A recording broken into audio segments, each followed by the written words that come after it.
यह तब हुआ जब मैं कॉलेज में था। मेरे एक मित्र ने एक अपार्टमेंट किराए पर लिया।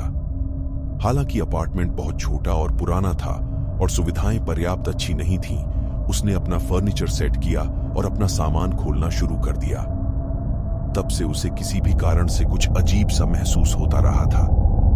हालांकि वह शिफ्टिंग करके थक गया था और अगले दिन उसकी क्लास भी थी, इसीलिए उसने सोने जाने का फैसला किया।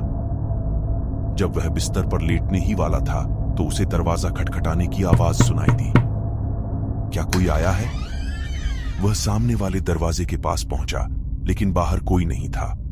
यह सोचकर कि यह किसी की शरारत होगी, इसलिए वह वापस सो गया। लेकिन तभी उसे फिर से एक आवाज सुनाई दी। परेशान होकर उसने उठने का फैसला किया और सामने के दरवाजे के पास इंतजार करने लगा कि कौन उसका दरवाजा खटखटा रहा है। और इसमें कोई शक नहीं कि उसने फिर से एक दस्तक सुनी। हालांकि उसे एहसास हुआ कि ध्वनि का मूल कारण अजीब था। इस बार आवाज बेडरूम के बगल वाली दीवार से सुनाई दी। बेडरूम से आगे ही किचन था।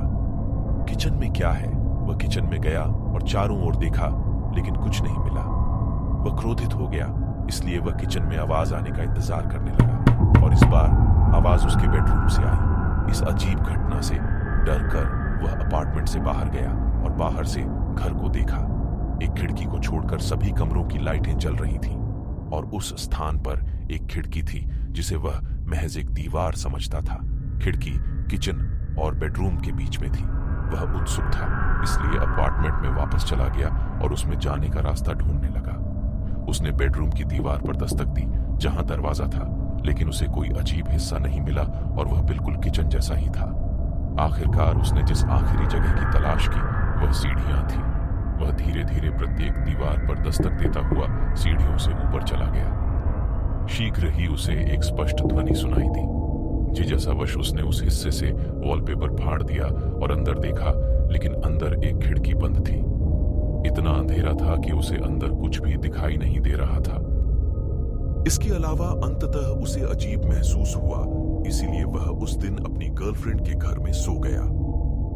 फिर अगली सुबह वह अपनी गर्लफ्रेंड के साथ कमरे में वापस चला आया।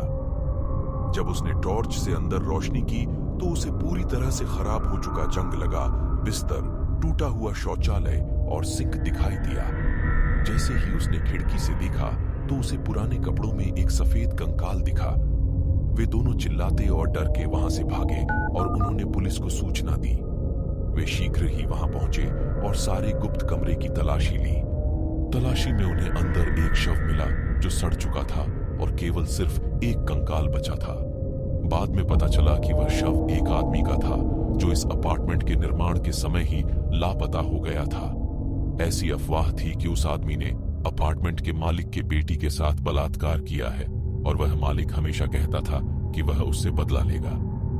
पुलिस ने उस आदमी के लापता होने के बाद मालिक की जांच की। हालांकि कोई सबूत नहीं होने के कारण उसे जल्द ही रिहा कर दिया गया और कुछ ही समय बाद उसकी मृत्यु हो गई।